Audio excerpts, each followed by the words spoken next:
Pessoal, queria dar uma abertura para vocês aqui, se alguma coisa talvez que estejam tendo em alguma aula dessas EAD e que está funcionando, que talvez vocês queiram sugerir aqui nessa disciplina que eu possa fazer. Como é a primeira experiência, tanto minha quanto de vocês, aí eu queria um feedback aí se tem alguma sugestão.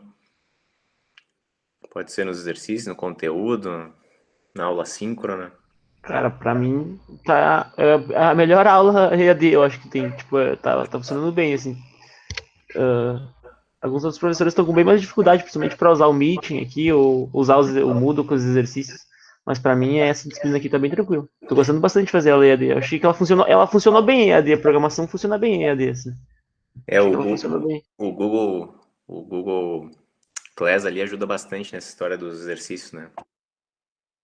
Uhum. Também concordo nessa parte. Eu acho que essa aula de programação aqui ela se encaixa muito bem com o EAD. Já as outras mais aplicadas, digamos assim, não tá fechando muito certinho. Essa aqui é que Sim. tem melhor desempenho no EAD. Talvez alguma teórica, né? Alguma coisa assim também dê para tocar. Bom, tudo bem. Então, assim, ó, pessoal, eu queria, antes de qualquer coisa, passar aqui pro. Eu queria dar um feedback para vocês nesse primeiro exercício da aula passada, caso alguém ficou com alguma dúvida. Daí eu queria mostrar aqui para vocês, ó. Então, se eu fosse fazer essa classe aqui do invoice, que basicamente, se a gente fosse traduzir, seria fatura, né? Para essa loja de ferramentas. Primeira coisa que eu preciso fazer aqui é criar os atributos. Então, todos os atributos vão ser private.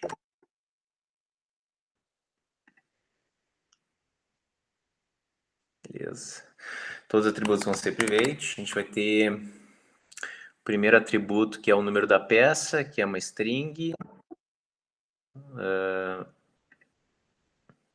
Embora na ordem que ele diga número da peça, esse string é meio estranho, mas talvez tenha algum código embutido na próprio número da peça, né? Então, a gente tem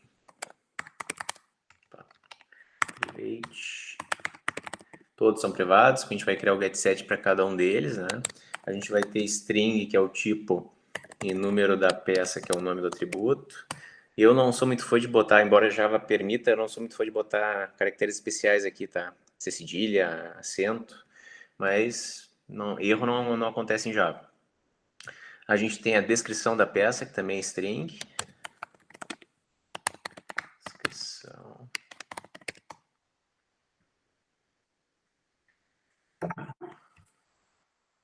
Entrando aqui, beleza.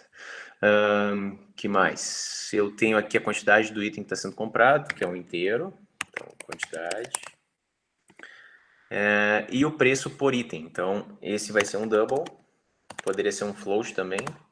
Dificilmente a gente vai ter um número muito alto de valor, né? Mas por padrão em Java a gente costuma usar double. Então, preço por item. Sempre que vocês quiserem, vocês podem fazer nomes compostos que nem esse, né? Quanto mais claro ficar para quem não conhece o código de vocês, melhor. Então, aqui eu já criei os 4 atributos. Vou ter que criar o getSet porque eu criei como privado, então vou criar um aqui, ó, public string get número peça. A única coisa que ele vai fazer é retornar o próprio atributo, que é do tipo string. Vou fazer aqui fazer todos os gets primeiro. Então, string descrição da peça. Opa. Get descrição da peça. E a gente vai dar um return do this.descrição da peça. Todos como público, né? Quando for um tipo diferente, a gente coloca o tipo ali. Quantidade. Ver se alguém quer entrar aqui, não. O meu navegador às vezes demora para aparecer aquela notificação aí. Return this.quantidade. E para quem chegou depois, eu tô fazendo o primeiro exercício, tá? que ficou da última aula lá, só para tirar dúvidas, caso alguém tenha ficado com alguma pendência. Então, public double. E lembrando que o prazo é até hoje, até a meia-noite, para entregar, para valer a presença da última aula. Daí. Então, double, get, quando for uma palavra composta, vai juntando as palavras aqui com a primeira letra maiúscula. Então, get preço por item, return this ponto, preço por item. O this aqui não é obrigatório, mas para não criar confusão, eu costumo já colocar. E agora os sets, então, public, sempre void os sets, então, public void set número peça. Sempre vou receber uma informação do mesmo tipo, então se ele é string, vou receber a string, chamar de n. Esse n, lembrando que ele só existe aqui dentro do próprio set, então é uma variável local, né, um parâmetro que só vou receber a informação de fora e vou passar para o meu atributo número peça, esse valor de n. Vou fazer o outro set, public void set número peça, descrição da peça, também é string, chamar de d, this ponto, descrição da peça, recebe d. Fiz o outro, falta os outros dois gets, que é o de quantidade e preço por item. Então, public void set preço. Aqui a ordem não faz tanta diferença, tá? Eu posso fazer o preço por item antes, por exemplo, porque não interessa. Se esse aqui, cara, vem antes desse, não faz muita diferença para o código em si, que são métodos que estão disponíveis para qualquer objeto chamado do tipo invoice, né?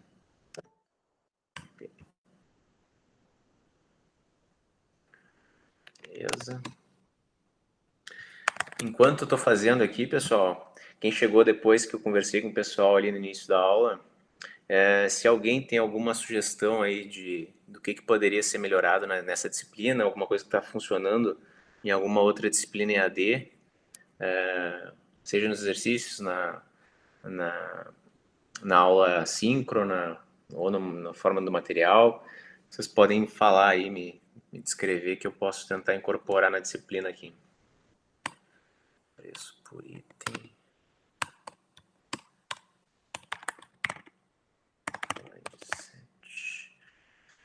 E o último que é quantidade. Se alguém tem alguma sugestão, fale agora ou cale-se para sempre. Então, quantidade recebe aqui. Terminei os gets and sets. Aqui já tem todos os gets e sets, um par para cada um deles. Ele fala aqui, além do getSet, que tem um método chamado getInvoiceAmount. Beleza. Ninguém tem nenhuma sugestão aí, pessoal? Chegou depois? Beleza. Então, vamos fazer esse método. Vários tiveram alguns probleminhas do pessoal que já entregou nesse método aqui. Então, ele é um método que retorna um double. Então, ele vai ser público para alguém conseguir acessar de fora da classe. Ele vai retornar um double e se chama getInvoice.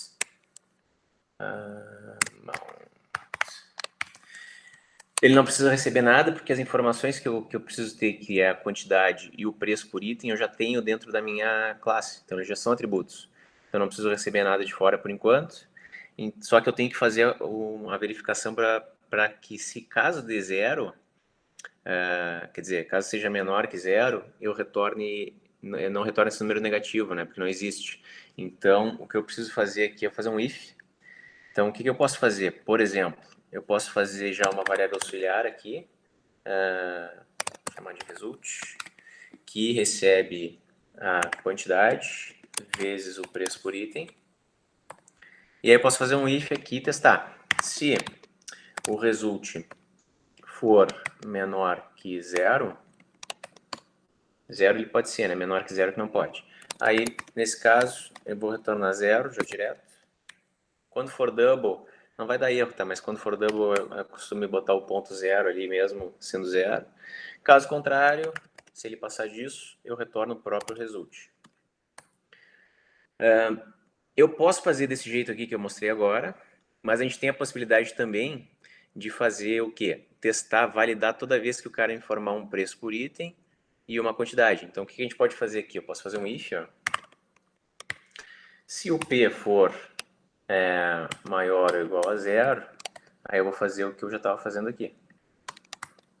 Acabei de validar o P, né? Eu posso fazer a mesma coisa para a quantidade e, desse jeito, toda vez que alguém chamar um set, eu estou garantindo que não vai ter esse problema. A quantidade vai ser maior ou igual a 0 e o preço por item também vai ser maior ou igual a 0. Só que eu não posso esquecer que quando alguém cria um objeto do tipo invoice, ele também pode me passar um valor negativo, né? Então, na hora que eu for criar o meu construtor, que ele é sempre público e sempre recebe o nome da minha classe, sem ter nada antes, aí eu posso fazer o quê? Vamos fazer aqui a ordem aqui dos atributos, número da peça, que é string. Mesmo sendo do mesmo tipo, eu preciso separar. Então, string, no caso do construtor, né? Número da peça, descrição da peça. Assim, num, descrição. Tenho o int de quantidade e tenho o double do preço. Então, eu posso simplesmente pegar, se fosse o tradicional, a gente faria o preço recebe o P, o dis.quantidade recebe o Q, o dis.descrição recebe o desc, que é string, o dis.número da peça recebe o num. Se eu não tivesse que validar nada, seria só isso. Agora, eu posso fazer novamente um if aqui, que nem eu fiz lá no... fazer esse teste aqui, né? If P maior ou igual a 0 e validar assim. Só que vocês veem que eu estou repetindo o código, então basicamente eu posso chamar o método set, se eu quiser. E passar o P, porque ele já vai estar validando dentro do próprio set que a gente já implementou. A mesma coisa para o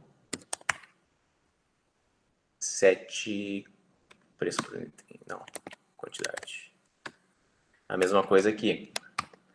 Então eu já estou, quando alguém chamar o construtor invoice e chegar aqui, ele vai para cá e já faz a verificação. Se eu fizer desse jeito, testando item por item, aí eu já não preciso nem fazer esse teste aqui. Posso retornar direto. Multiplico a quantidade e quando chega, diga, alguém está com dúvida? Tu então precisa fazer os dois testes. Tu tem que testar lá em cima, tipo, testar dois testes no caso não. Tem que fazer o teste lá em cima no set e depois botar chamar ele como set lá no construtor. É uma Tem que fazer as possibilidade. duas coisas. É que assim, todo jeito que eu tenho de inserir uma informação no meu objeto, né, que é pelo construtor, quando o cara dá um new, ou pelo set, aí eu tenho que validar isso. Então, eu ou testo toda vez, né, testo aqui, ou eu faço isso, faço a validação aqui nos sets, individualmente, e depois, para não repetir o código, ó, vou lá e chamo os sets ali. Embora aquele código que eu tenha mostrado antes, funciona também. Se eu não fizer a validação aqui, né, e depois validar naquele método específico, que eu queria garantir que não desse negativo, também pode funcionar também. Vai depender muito do caso, né? Beleza, eu entendi. Mas daí se o cara lá na hora de atribuir o valor, ele atribui um valor maior que zero, tipo, menor que zero, um valor que não é, tipo, dentro que não cai dentro do teu, o que acontece com o seu... Erro não vai acontecer desse jeito aqui, né? Ele só vai não entrar nesse if e esse cara aqui, por exemplo, da quantidade, vai continuar com 0, que é o padrão de Java. Aí eu posso, isso aí vai depender muito do programa, se eu quero mostrar um erro para ele, né, quando ele informar um valor negativo, isso aí vai depender muito do que eu quero que o programa faça para o usuário, sabe? Tá, entendi. Beleza, obrigado. Aqui eu tô só garantindo que não vai dar erro, que eu não vou gerar uma coisa com problema. Sim, entendi. Obrigado. Beleza. No geral era isso, aí eu vou lá e vou criar o invoice test. Isso aqui, no geral, todo mundo acertou, tá? Que entregou até agora. Foi bem tranquilo, então o pessoal tá entendendo bem essa parte de criar objetos. Então, no caso do meu invoice test, eu vou ter só um public static void main, programa principal, e aí eu pedi para fazer criar alguns objetos, fazer alguma coisa, chamar algum método, né? Então, por exemplo, vou chamar de, estou instanciando new, vou chamar o invoice, como eu já criei um construtor lá, aí ele já está mostrando aqui ó, com um aviso aqui, com um erro, que eu preciso usar esse construtor que foi criado na classe invoice. Eu não posso mais usar o construtor padrão, aquele que não recebe nada. Então eu preciso passar uma string com o número da peça, uma string com a descrição, um inteiro com a quantidade e um double com o preço. Então, por exemplo, vou dizer lá, IRQ45, como se fosse o número da peça. O bom do IntelliJ é que ele já me ajuda aqui, ó. O nome que eu coloquei como parâmetro de entrada lá no construtor, ele vai colocar aqui para mim. Por isso que é melhor colocar um nome mais descritivo aqui do que botar que nem eu fiz aqui, um num. Então, parafuso. Aqui o terceiro, que se eu não me engano, era quantidade, que, sei lá, quero 67 parafusos, e o preço unitário é 4,50. Uma pequena observação para vocês aqui, ó.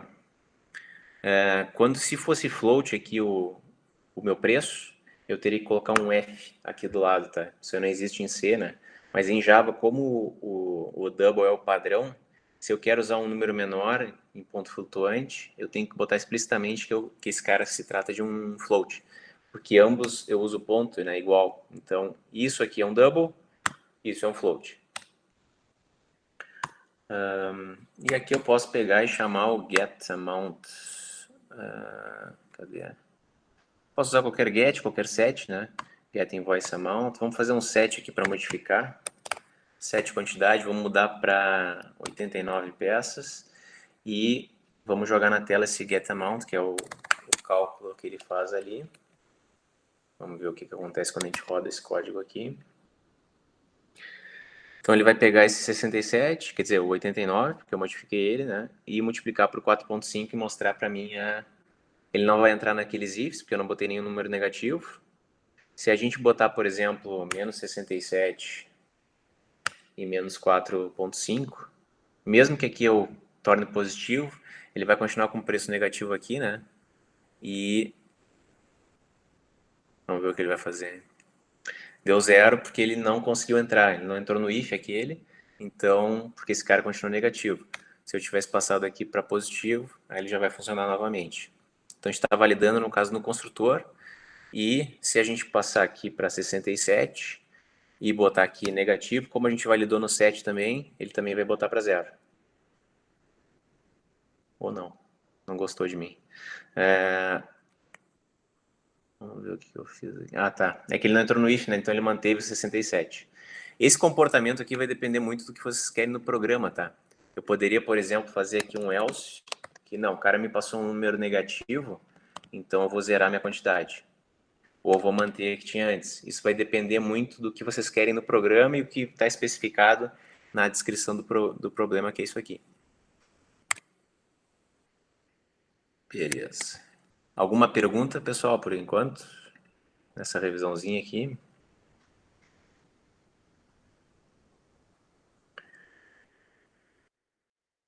Show de bola. Então, assim, ó, eu fiz aqui, eu botei no Moodle aqui, que eu tinha pedido mais livros, né? Então eu botei esse livro aqui, cadê? Na realidade, todos esses livros aqui que eu coloquei aqui já para adiantar quem quiser ir avançando, já dando uma lida sobre o JavaFX, que é a segunda metade da nossa disciplina. Eu coloquei vários materiais.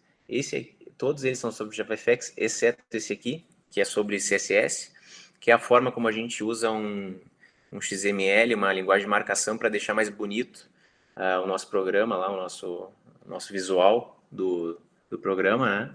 E eu coloquei aqui além daquela apostila que tinha e do guia de consulta rápida, coloquei um outro livro com bastante exemplos de Java.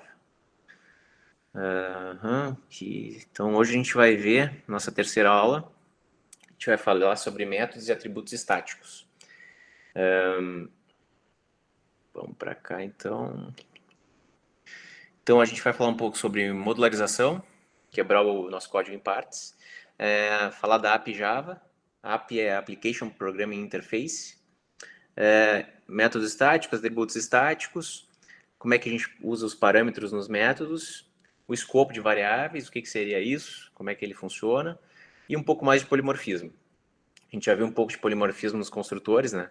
Que eu podia criar vários construtores, mas isso não se restringe aos construtores. Basicamente, qualquer método a gente pode fazer isso. Então, um método em geral, que algumas linguagens vão chamar de função, em C normalmente é chamado de função, né? Ou em outras linguagens chamar de procedimentos, elas ajudam a quebrar o nosso código em partes. Então, a gente pode fazer isso no main, por exemplo, que nem a gente fazia antigamente em C, sem orientação a objetos, né?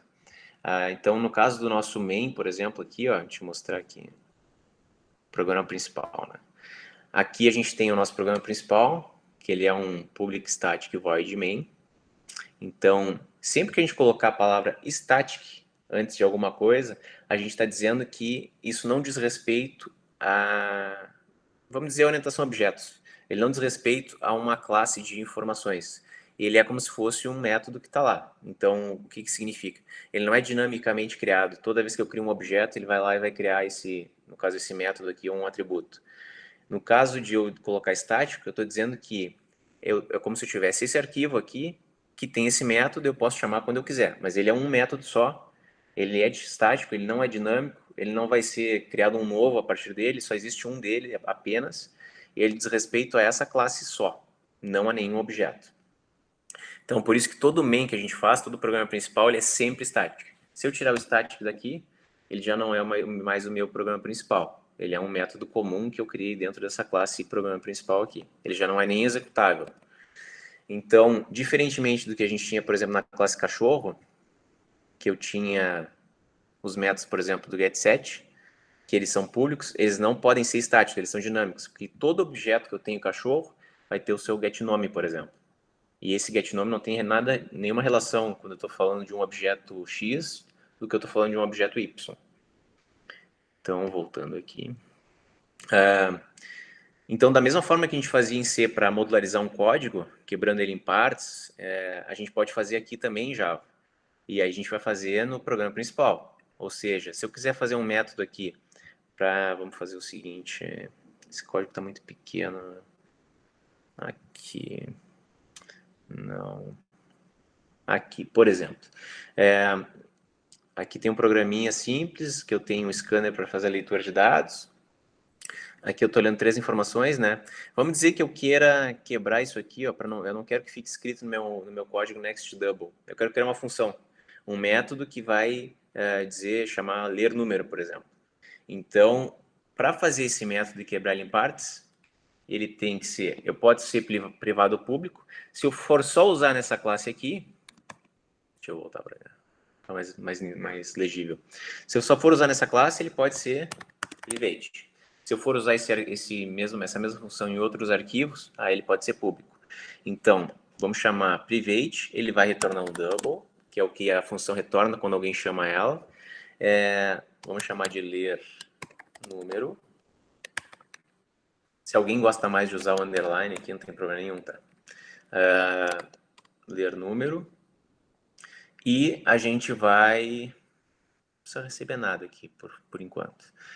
Vamos fazer, então. Como a gente já vai ter uma função que vai ler internamente, vai retornar esse número lido, esse cara aqui, que é o scanner, que a gente precisa para ler, vai estar só dentro da função, ou seja, ele vai ser um parâmetro, uma variável interna da função. Então, o que eu vou fazer dentro dele? A mesma coisa que eu fazia aqui.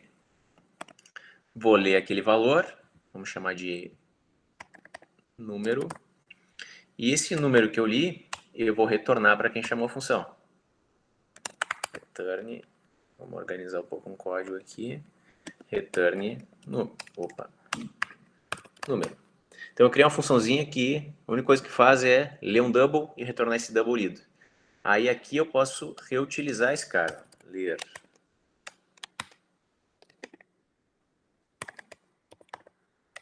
número. Por que ele não está deixando? Ele está dando erro. Ele está dizendo não tem essa função no teu código. Por quê? Porque eu não coloquei estático. Quando eu coloco estático, eu estou dizendo que essa é uma função, como aquelas funções que a gente fazia lá em C, sem orientação a objeto, sem nada. Ela é uma função, para eu usar uma função, um método dentro de um programa principal, main, como ele é estático, o meu método também precisa ser estático. A única exceção a isso é quando eu tiver um objeto e aí eu chamo um método a partir daquele objeto, dinamicamente. Mas aí eu não estou chamando só o nome da função. Eu vou ter um objeto x, por exemplo, que vai chamar a função que eu quero executar naquele momento. Então aqui eu também vou ter o ler número, aqui também vou ter o ler número. Então essa é a grande vantagem, ó. Eu criei um método aqui que eu estou reutilizando o código 3 vezes, ó. E além de, outra facilidade é criar um nome legível para isso, né? Isso aqui é muito mais legível, ler número, do que aquele código que tinha antes lá, input.nextDouble. Então, eu já tirei o scanner também, que não precisa estar no main agora. Então, eu tenho várias facilidades.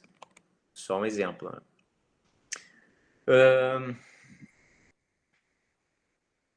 Tudo que a gente tiver dentro de um método vai ser oculto de outro, né? Então, é como se eu estivesse criando uma partezinha do programa, mas eu não preciso saber como é que funciona esse código aqui internamente. O que eu preciso saber é que ele retorna um double, ele se chama ler número e ele não recebe nada como parâmetro. Então, para chamar ele, é só isso que eu preciso saber. Vai me retornar um double, esse é o nome da função, ele não preciso passar nada para ele como entrada.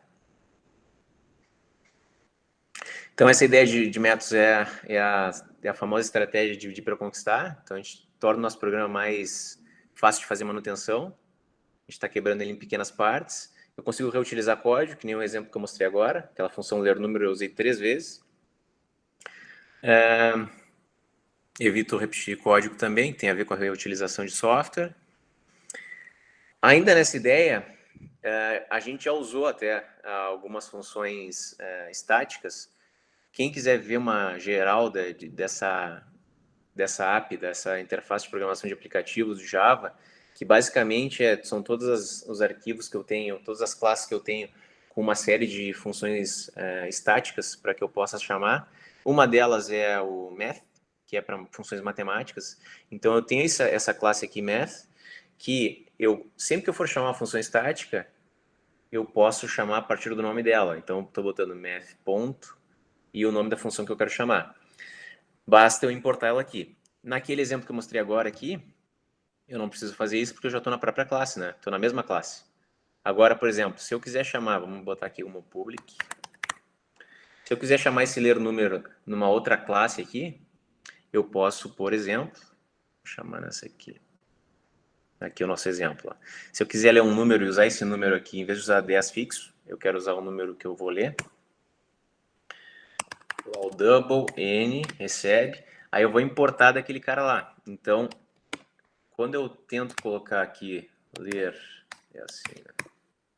Ó, ler número, ele já mostra até a opção. Eu estou no mesmo projeto, então eu consigo botar ó, diretamente o nome da minha classe, que era o programa principal 3, e ler número. Outra possibilidade é importar. Então, aqui em cima, antes do meu código começar da minha classe, ponto asterisco. Não deixou. Tudo bem. Vamos fazer assim, então. Então, da mesma forma que eu fiz ali, aqui eu estou importando a minha classe math para poder usar, mas se eu quiser importar especificamente só a função poll, não vai deixar também. Não gostou de mim. Bom, tudo bem. O asterisco significa o que aqui quando eu coloco? Que eu estou pegando todas as funções que eu tenho lá. Eu poderia especificar alguma só, né? Ele não está deixando. Acho que alguma versão nova de Java não deixa mais, mas tudo bem.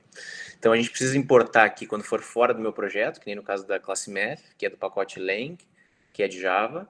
E aí, depois, quando eu for usar ela, eu coloco math ponto e o nome da minha função. Então, aqui eu estou usando a função poll, que é para botar o expoente n ao quadrado.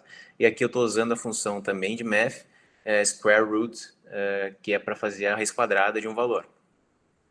Então, basicamente é isso. Aqui a gente usou aquela função estática que eu criei no outro exercício, para não ter que reutilizar, criar de novo esse código dentro dessa classe aqui. Então, eu já peguei e usei o ler número que eu criei aqui na outra classe. Quando vocês estiverem fazendo um programa grande lá, o projeto final de vocês, vocês vão ver que é bem prático a gente ter uma classe para funções auxiliares, que a gente vai usar ao longo do projeto, assim. Então, basicamente, essa classe vai ter só funções estáticas sem um main, só para a gente poder organizar o código, né? Alguém tem alguma questão por enquanto, pessoal? Então, diga. Não, tudo tranquilo. Então, essa classe Math aqui é uma das classes que fazem parte da API Java. Então, ela tem uma série de funções. Aqui tem um resumo, ó, dos pacotes principais que a gente tem já da API Java. Então, tem o pacote I/O que é para entrada e saída, que a gente já usou o println, tem o scanner também que faz parte dele lá, o buffer reader que a gente já usou também. Tem o pacote LAN que eu acabei de mostrar um exemplo. Então, esse cara aqui já é importado por padrão em Java, né? Tem a util que vem com uma série de classes para mexer com data e hora, para fazer geração de números aleatórios, que a gente vai usar hoje no exercício prático de vocês. Tem a parte de concorrência, quando a gente quer executar no mesmo programa mais de um código simultaneamente. Então, essa ideia de método estático diz respeito a isso. Eu vou criar métodos, só que eles não vão dizer respeito a um objeto especificamente. Ele vai ser um código estruturado que eu quero reutilizar depois futuramente. Então, ele vai fazer uma tarefa. Normalmente, quando a gente cria um método, ele faz uma coisa só. Quando a gente está criando um método que faz muita coisa dentro dele, é porque a gente tem que quebrar em mais partes desse método. Beleza. Tá. Então, sempre que a gente for chamar um método estático, a gente vai botar o nome da nossa classe, onde ele está declarado, ponto, o nome do método, e passar os argumentos ou os parâmetros que ele precisa. Como, por exemplo, no exemplo que a gente tinha ali, o sqrt é o nome da função, o nome da classe é math, e o valor que a gente queria passar aqui era 900. Então, ele vai calcular a raiz quadrada de 900 nesse exemplo aqui. Aqui, para vocês que são engenheiros, aí, ó, tem um monte de função bem útil em math para usar. Então, tem essa EBS que é de valor absoluto, então ele vai me dar o módulo do valor, né? Ele vai tirar a parte negativa, ó. Esse aqui, o seu é para arredondar, cosseno, expoente, logaritmo, valor máximo e mínimo, a raiz, o seno, tangente. Então, tem uma série de funções, essas aqui são só algumas, né? Se a gente entrar aqui, ó, no math.java, como é que eu entro numa classe que já é padrão de Java? A gente faz o seguinte, segura o Ctrl e clica no nome da minha classe. Aí vai lá para o pacote mesmo, onde é que está o nosso arquivo, ó. Nosso pacote é o java.lang, tem as importações dele, que tem uma descrição da classe, e ela é uma classe final, porque ela não pode ser mais alterada. E aqui tem uma série de valores constantes, por exemplo, ó, como o pi. Então, quando a gente for criar um atributo que não vai ser alterado nunca, a gente sempre declara ele como static final. Ele é estático, ele é uma constante, ele não diz respeito a um objeto, ele não vai ser dinâmico, não vai ser alterado. O pi é sempre 3.14, ele é final e não vai ser modificado. E aí eu vou colocar o tipo que ele é. Normalmente ele vai ser público, porque eu vou reutilizar isso fora da minha classe. Por padrão, a gente usa essa nomenclatura de usar letras maiúsculas para constantes, para valores que eu não vou alterar, só para a gente conseguir ler melhor. E depois eu posso atribuir o valor que eu quiser, que vai ser fixo. Então aqui tem uma série de constantes matemáticas. Ó. Tem as funções seno e cosseno. Ele não mostra aqui o código tá para nós, mas alguns tem. Ó. Aí, se a gente for entrando aqui, eu vou ir até o inferno aqui. Ó. Tem um monte de classe, eu vou entrando dentro da classe, achar tangente, cosseno e coisa e tal. Queria mostrar para vocês que dá para ir navegando também e achar outras funções, né? Se eu quiser acessar, dá para acessar também sites que descrevem as funções de math também.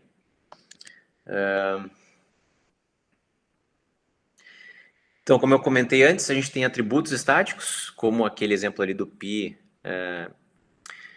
e do valor base para logaritmos naturais. Então, a gente pode, nas nossas classes, também a gente pode declarar valores estáticos, né, atributos estáticos. Então, o que diz que é estático é aquela palavra reservada static, e o que diz que não vai ser alterado é o final. Usando esses dois modificadores antes de um atributo, eu estou dizendo que ele é um atributo estático. Se a gente for criar, eu peguei como exemplo, pensei em algum exemplo ali para na hora de criar continuar no nosso exemplo de cachorros. Então, lá na minha classe cachorro, eu vou criar um atributo, que ele é estático, não é final, porque eu vou modificar ele ao longo do tempo. Então, o que eu quero com esse cara aqui, ó? Primeiro, já fiz errado, porque bom, aqui não, ele vai ser modificado, né? Se ele fosse fixo, eu teria que botar total cachorros com letra maiúscula, tá? Todo. Então, o que eu quero fazer aqui? Esse total cachorros, como ele é estático, ele não diz respeito a um objeto cachorro específico. Então, ele vai ser sempre o mesmo valor. Ou seja, eu vou sempre acessar ele a partir da classe cachorro. Então, eu quero ter um contador de cachorros. Toda vez que eu der um new cachorro, eu quero pegar esse total de cachorros e somar um nele. Então, é isso que eu estou fazendo aqui, ó. Isso pode ser útil em algum caso, né? Então, aqui eu criei um objeto C1, que é do tipo cachorro. Esse é o nome dele, idade é 13, então o nome é Rambo. Como eu vou lá, eu poderia internamente no construtor somar um nesse total cachorros também, mas eu queria mostrar aqui como é que a gente acessa fora da classe. Então, eu acesso o nome da minha classe, ponto, total cachorros, e somo um nele. Então, para vocês que são programadores C, oriundos de C, vocês podem pensar nesse total cachorros como se fosse uma variável global, que eu quero acessar e quero somar um nela. Ela não diz respeito a esse objeto C1 aqui. Ele é da classe cachorro, ela não é do objeto C1. Então, aqui eu vou mostrar o número total de cachorros até o momento, que é 1. Crio um novo objeto, C2, que agora é o Rock, que tem 8 anos de idade. Aí eu vou somar 1 de novo. Vocês vão ver que quando eu mostrar esse cara na tela, agora ele manteve o valor que tinha antes e somou 1. Então, a gente tinha o objeto aqui C1, virou 1 o total cachorros. Criei o objeto C2, somei 1, virou 2 o número total de cachorros. Alguém tem alguma dúvida aqui nessa parte?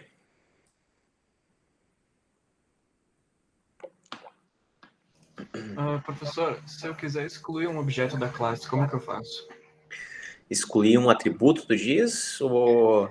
Um objeto inteiro. Tipo, aí tu criou uma Tá. variável cachorro C1 e deu o nome e a idade. Se eu quiser simplesmente Então, abandonar essa variável. em Java, por padrão, quando a gente fecha o programa, ele tem um mecanismo chamado Garbage Collector, que ele limpa já o que ficou em memória, né? Mas se eu quiser, durante a execução do código, apagar um objeto, por exemplo, entre aspas, eu posso fazer o meu objeto C1 aqui. Então, por exemplo, nessa linha 4 aqui, fazer C1 recebe null.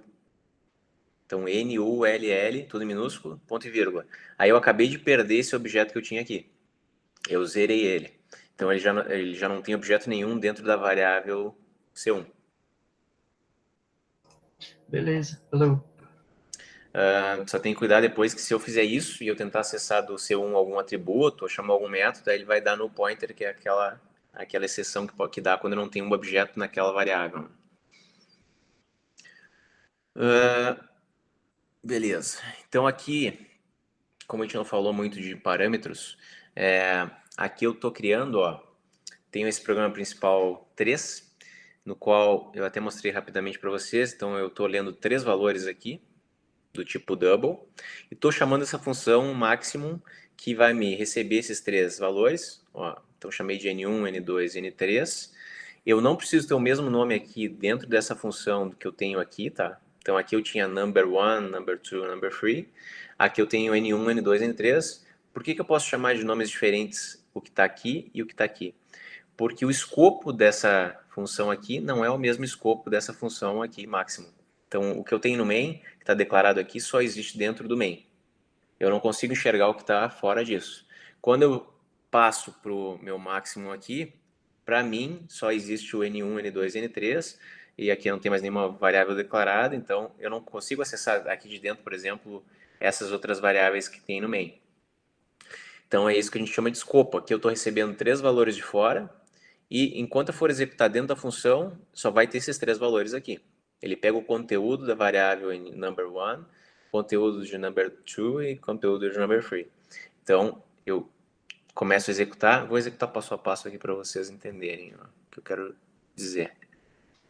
Lembrando que para executar passo a passo, eu só vou botar um breakpoint, um ponto de parada aqui na linha que eu quero que ele pare de executar normalmente, e aí eu vou poder executar passo a passo, vou poder ver o conteúdo de cada variável. Só que ao invés de executar aqui com run, eu vou executar com o debug, que é esse inseto aqui que tem. Então vamos ver se ele já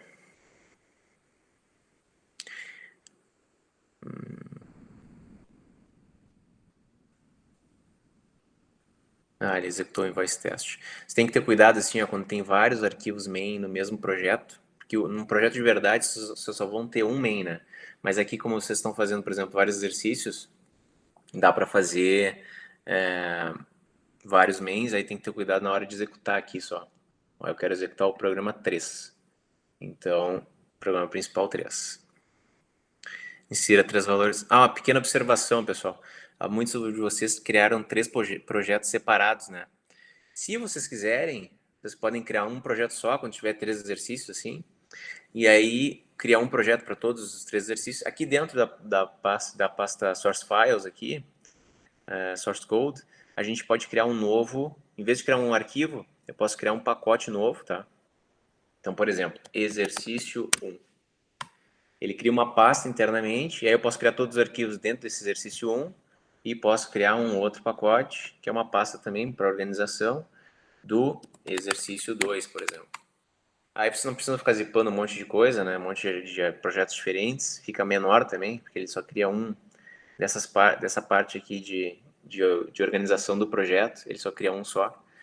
E aí a gente pode criar uma nova classe especificamente dentro da pasta, ó, T1, e aí eu posso criar uma outra classe dentro do outro exercício. E aqui em cima a gente vai dizer dentro de qual pasta que ele pertence. Ó. Então esse T2, que é essa classe, pertence ao pacote, ao package exerc2. Já o T1 pertence ao pacote exerc1. Essas classes que estão jogadas no source code aqui, no código-fonte, no SRC direto, a gente não precisa nem colocar. Não coloca nada, porque ele já faz parte do projeto. Alguém tem dúvida aqui na hora de criar novos pacotes? Isso aqui é uma forma de organizar, tá? As nossas classes dentro do projeto. Bom, voltando aqui. Se eu tiver funções parecidas, tipo, eu posso criar um método dentro do source e daí só reutilizar eles dentro das pastas dos exercícios? Claro, isso aí. Por exemplo, aqui, que nem eu fiz aqui nesse exemplo do ler número, né? Criei esse cara aqui. Vocês podem ter até uma classe aqui, auxiliar, por exemplo, sabe? Auxiliar.java. E aí tudo que for método útil, que nem ler número, que eu vou usar várias vezes, eu jogo lá dentro dessa classe, depois eu só ponho o nome auxiliar ponto, ler número, em qualquer uma das classes do meu projeto ele consegue usar. Beleza. Tá, então a gente tá aqui, ó, esperando, ó, ele já escreveu o print na tela, né? E ele tá aqui esperando ler um número. Enquanto eu não informar um número para ele, então eu vou lá e vou botar 6. Vou botar o 7 e o 3. Agora ele chegou finalmente nessa linha aqui, ó, no result. A gente está no programa principal ainda. Por enquanto, o number 1, number 2, number 3 tem esses valores aqui, ó, 6.0, 7.0, 3.0. Quando eu chego nessa função aqui, maximum, o que o compilador faz é procurar no meu programa onde é que está essa função. Ó. E aí ele vai parar aqui de executar na linha 9, vai pular para a linha 22. Então vamos fazer aqui. Ó. Eu não vou dar o step over. O que é esse step over F8? Eu quero pular para a próxima linha. Então eu queria dar 9 para 11. Eu não quero ver o que está dentro da função máxima. Se eu quiser entrar na função, eu uso o F7 ou o step into. Então dei o F7, ele veio para cá. Vocês vão ver que agora, ó, nesse universo aqui, eu já não tenho o number 1 aqui, ó, nem o number 2. O que eu tenho são as variáveis que eu declarei aqui dentro, ó, só dentro dessa função. Então, o que era o valor de number 1 veio para N1, que é o 6. O que eu tinha como number 2 veio para N2, que é o 7. E a mesma coisa para o N3. Então a ordem aqui é muito importante, tá? Se eu trocasse aqui, né, number 2 com number 1 de lugar, vai me dar um resultado contrário aqui. Então a primeira coisa que eu vou fazer aqui é esse teste. Como esse teste aqui já vai dar falso, porque o N1, que é 6, não é maior que o N2, que é 7, e falso, e qualquer coisa é falso, então ele já vai pular para o próximo if, que está colado no nosso else ali. Então, ambos aqui vão dar verdadeiro, o N2 é tanto maior que o N3, o 7 é tanto maior que 6, quanto o 7 é maior que 3. Então, a gente vai achar o nosso maior valor, que é o N2, que é 7, que é o segundo cara que eu passei, e quando eu chegar nessa instrução aqui, return, então sempre que eu tiver num método e eu chamar a função return, eu vou parar de executar minha função ali. Eu podia ter 10 mil linhas depois, aqui não interessa. Retorno, eu quero retornar para quem chamou a função máximo o conteúdo, nesse caso, de N2. Então, volta para lá. Então, agora aqui já não tem mais N1, N2, N3, não tem nada. O que tem são as variáveis que estão declaradas aqui, ó, que são essas 4 aqui, o result que eu acabei de declarar e as 3 que eu tinha antes. Então, executo agora, vou para a próxima linha e o nosso result, que foi retornado lá o conteúdo de N2, é 7. Então, ele foi lá e vai mostrar o conteúdo de 7. Então, só para vocês entenderem, o escopo dessas variáveis aqui, ó, elas só existem dentro do main, e o escopo das variáveis, dos parâmetros N1, N2 e N3 só existe dentro da função máximo. Voltando aqui. Alguém não entendeu essa parte de variáveis aqui, de método?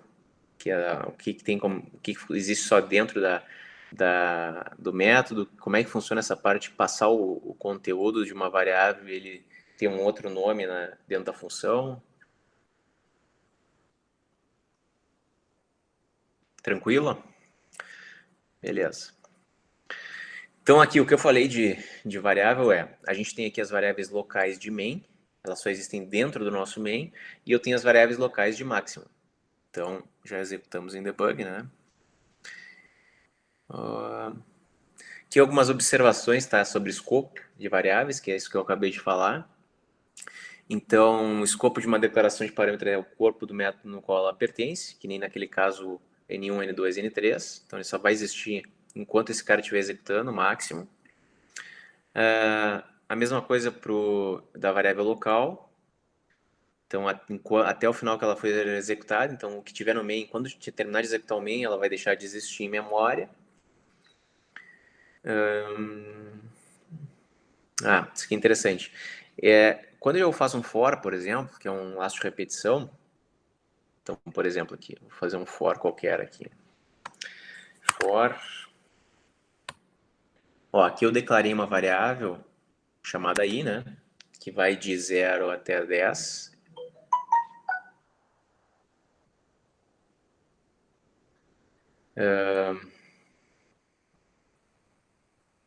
Que vai de 0 até 10 e de 1 em 1. Por que tem esse int aqui, ó? Isso significa que esse i foi declarado só dentro do for. Então ele não existe fora desse laço aqui. Se eu tentar usar o i aqui, ele vai dar erro. Ele vai dizer o i não foi declarado. Porque o escopo da variável i, ele é um contador usado só dentro do for para ajudar a gente a contar as 10 vezes. Beleza. E a quarta observação.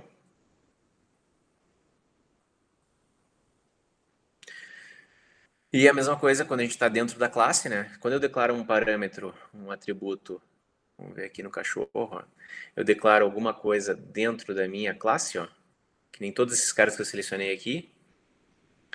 Ó, esses caras aqui estão declarados dentro de quê? Do cachorro, né? Então, se está dentro da classe cachorro, qualquer método que eu quiser, eu posso acessar qualquer um desses atributos aqui. Quando eu tenho alguma coisa declarada dentro das chaves aqui, aí só vai existir dentro daquela chave. Então, é sempre do menor para o maior, o escopo. Polimorfismo, que eu comentei antes. Então, a gente pode ter várias formas para um mesmo método, né? Quando a gente cria mais de um método com o mesmo nome, a gente diz que a gente está sobrecarregando um método. Então, eu já mostrei isso com os construtores, né, na aula passada. Então, a gente pode criar uma série de métodos com o mesmo nome, só modificando os parâmetros que ele recebe.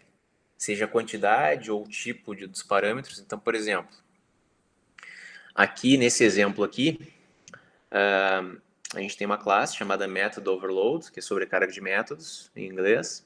Tem um programa principal, que ele usa o printf, que é uma versão similar ao println, mas é igual ao printf que a gente tem lá no C. E aqui ele está mostrando o quadrado do valor de 7, do valor inteiro de 7, é % dele, ele vai substituir pelo resultado da função aqui do método square 7, e a mesma coisa aqui para o valor double 7.5. E aí você usar o %f porque é double, né? Então, quando eu chamo essa função square e quando eu chamo essa outra função aqui, elas têm o mesmo nome. O que vai me dizer se eu vou usar o método 1 ou o método 2? O compilador vai saber se ele vai usar esse cara aqui ou esse, dependendo do parâmetro que eu passo. Então, um recebe o inteiro, ó, e o outro recebe um double. A primeira chamada aqui vai vir para essa execução, a segunda chamada vai vir para esse de baixo aqui. Embora elas façam coisas similares, né? Só o tipo da informação que é diferente. Então, quando eu estiver criando uma mesma função quiser criar ela várias vezes com algumas variações, ou eu mudo as informações que eu recebo aqui como parâmetro de entrada, seja o tipo ou a quantidade de elementos, ou também o tipo de retorno. Eu posso modificar essas duas coisas, eu já estou criando um método diferente. Isso aqui é só o que acontece quando a gente executa. E o exercício, então esse exercício é um pouquinho mais complexo do que a gente estava fazendo, né? Era meio aplicado o que a gente estava fazendo. Aqui no exercício, deixa eu olhar no Moodle aqui. Cadê? Tá aqui. Essa aqui no Moodle eu já coloquei lá esses slides de hoje. Coloquei esse projeto, que tem esses exemplos que eu mostrei ali. E a terceira atividade aqui. A atividade dessa semana. Ó, você já tem tanto aqui no Google Classroom quanto lá no Moodle, tem esse projeto já para inicial. Então, vocês não vão sair do zero, tá? Mas a ideia aqui é que vocês façam... Cadê o slide? Então, ali tem um código para um jogo de azar, tá? De dados, que é chamado de Craps. Então, a regra dele é, você vai lançar um dado, 2 dados, desculpa. Cada dado vai ter 6 lados. E quando ele termina de jogar o dado, então ele vai lá e vai mostrar, vai calcular a soma dos pontos. Então, se a soma for 7 ou 11, no primeiro lançamento tu ganha, essa é a regra do jogo. Se a soma for 2, 3 ou 12, no primeiro lançamento, aí tu perde. A banca vence. E, caso contrário, se for essas outras somas aqui, primeiro lançamento... torna o teu ponto, né? Então, para vencer e ganhar, até fazer esse ponto, até ganhar, a gente tem que rolar o mesmo valor no ponto. Então, a gente perde quando for um 7. Então, esse código inicial já vai estar lá dentro da classe. Deixa eu abrir ele aqui. Aqui, ó. Já vai ter esse código aqui inicial, ó. Então, já tem a classe Crabs lá dentro. Eu já vou ter esse cara aqui, que é usado para... É um objeto da classe Random, que é para criar números randômicos, que vai significar quando a gente joga um dado, né? Para randomicamente ele escolher entre 6 valores, 6 lados de um dado. Tem algumas constantes estáticas aqui. Tem o nosso programa principal. E a ideia aqui é que vocês tentem entender esse código aqui, responder as questões que ele está ali, que ele está pedindo. Isso aqui é o momento que ele gira um dado, ó. Eu chamo o nextInt para o random, digo a quantidade de valores possíveis que eu quero ter, então são 6 números possíveis. Ele gera um valor de 0 a 1, por isso que a gente precisa desse 1 aqui a mais. Então aqui nesse método aqui seria para o ato de rolar, girar o dado. Então não vou explicar muito, senão vou dar a resposta do que ele está pedindo. Mas aqui, eu quero que vocês expliquem o que são essas variáveis estáticas que eu declarei ali no início da classe. E aí num também. Tem que dar uma pesquisada sobre num. Esse é uma dos problemas aqui do exercício também. Vocês vão ver que não é nada demais. Vocês têm que responder também por que elas são privadas, o que são private e não públicas. Aí vocês têm que dar uma explicada geral no programa principal. Vocês podem fazer isso comentando cada uma das linhas, se quiserem, ou fazendo um texto explicando de forma geral o que ele faz. Depois vocês vão explicar esse roll dice, o que ele faz internamente, e o que esse método nextInt faz, o que ele recebe, por que ele recebe um valor inteiro. Vocês podem dar uma pesquisada na classe random, essa função aqui nextInt também. E aí vocês têm que fazer uma alteração no código. A única implementação que tem esse exercício 4 aqui, vocês vão modificar o jogo para que os dados sejam viciados. Vão sempre retornar um valor fixo na soma, em vez de ser tão randômico assim. Aqui tem uns links, na realidade aquele link da app Java. E é isso, hoje a aula foi isso aí. Se alguém tem alguma questão, alguma dúvida, pode se manter aqui na videochamada que eu tento auxiliar. E até a próxima semana, para quem não tiver dúvidas.